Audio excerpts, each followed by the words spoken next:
This is a story about a boy whose first hunt became his last. A hunt that took place within the depths of an ancient jungle where the very trees held secrets older than time itself. When the sun began its slow descent, the sky blazed with hues of orange and red, as if the heavens themselves were weeping embers. Jungle peaks clawed at the fiery sky, their silhouettes stark and imposing against the dying light. The dense foliage seemed to drink in the colors, muting them until the world was cast in shades of deep purple and inky black. This was the hour when the jungle truly came alive, when the cacophony of the day gave way to the symphony of the night. Amidst this canvas of color and sound stood a young boy, barely 16 summers old. His bare feet were firmly planted on the sacred soil, grounding him to the traditions of his ancestors. The tip of a long spear rested in his calloused hands, its height almost rivaling his own slender frame.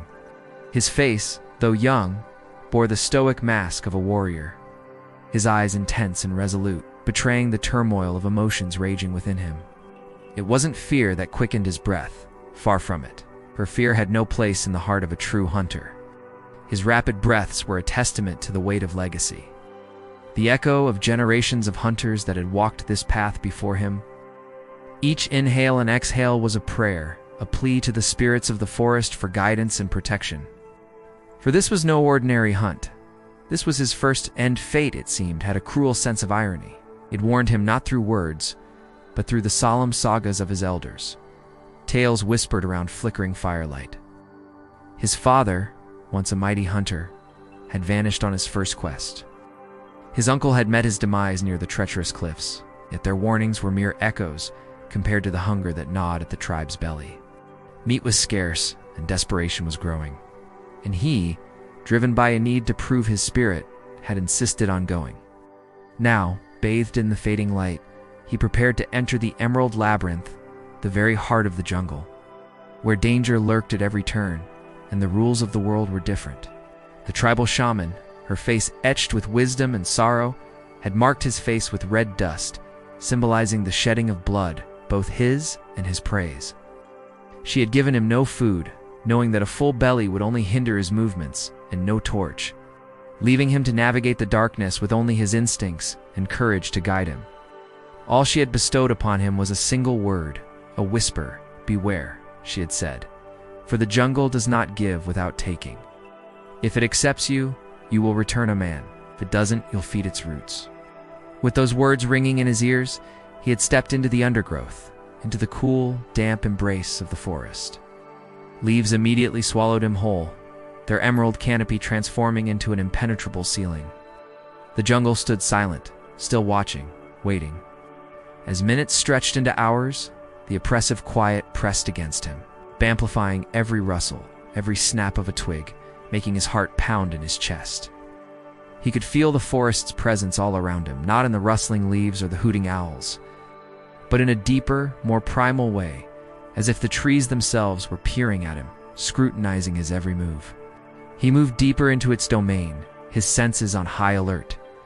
His feet sank into the soft mud, each step a testament to his determination. The jungle responded with an eerie hush, broken only by the pounding of his own heart. Then the sounds of the forest started to shift.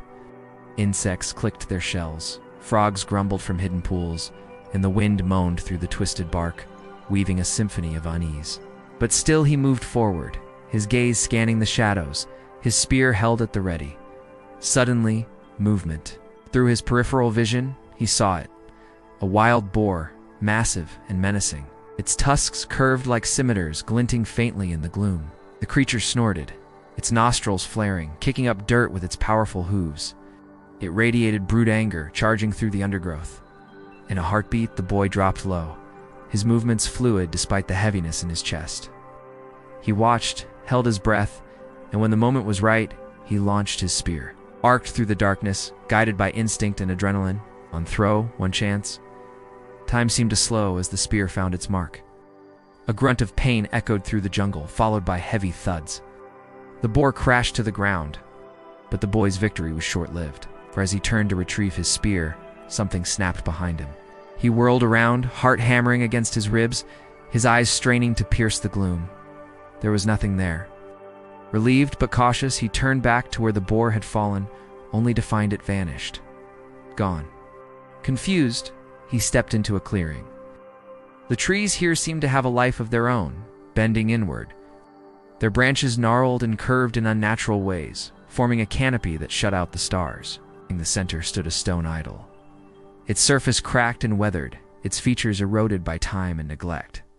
Vines crept up its sides, and what looked like a gaping mouth stretched across its face. It was as if the idol were screaming, but no sound escaped its lips. He shouldn't be here. He knew instinctively that this place was steeped in power, a power that hummed beneath the surface of things. The air grew heavy, making each breath a struggle.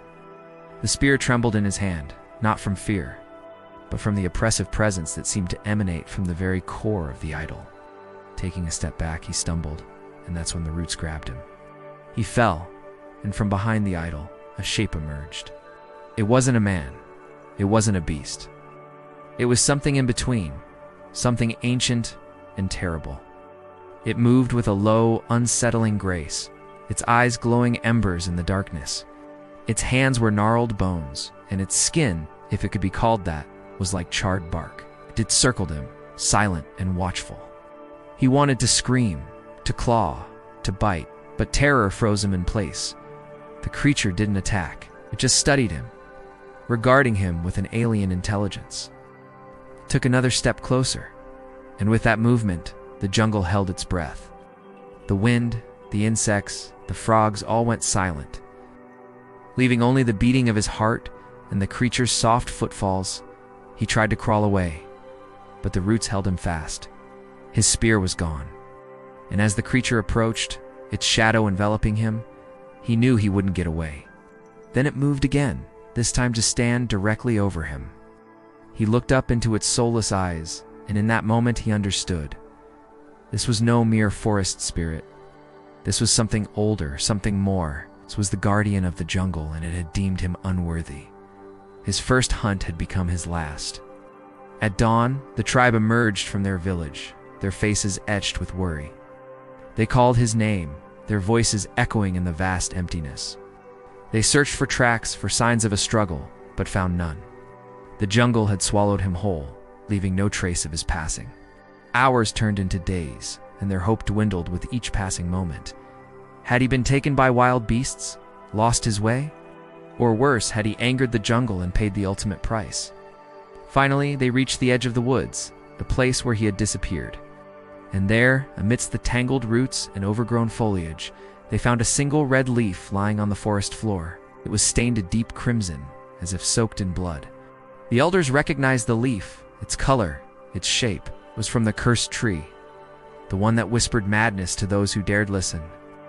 And yet it was new, impossibly so, for the cursed tree bore no fruit, and its leaves were forever withered. The jungle had spoken. Years rolled by, turning into decades. The memory of the lost boy faded into legend. But every so often, when the moon hung heavy in the sky and the jungle was at its most alive, the villagers would tell his story, a cautionary tale about the unforgiving heart of the wilderness. One day, a young hunter stood at the edge of the woods, his face painted with tribal markings, a spear gripped firmly in his hands. He, too, was eager to prove himself, to test his skills against the beasts of the jungle. But before he stepped into the emerald depths, a single leaf fluttered down from the cursed tree, landing at his feet. It was red, stained with an otherworldly crimson. The elders, their faces lined with wisdom and sorrow, stopped him. They knew the leaf's meaning, the warning it carried. The jungle was speaking, reminding them of the boy whose first hunt became his last. And so he never went on that hunt. This is the end of the story, and it's also a reminder of the power of the forgotten. Because sometimes our greatest fears are rooted in the stories we've never been told. I hope you enjoyed listening to the story as much as I enjoyed bringing it to life. If you did, don't forget to show your support. Every like and comment fuels my journey, guiding me to weave more tales for you. Until next time, may your path be lit by the stars and your spirit be strong.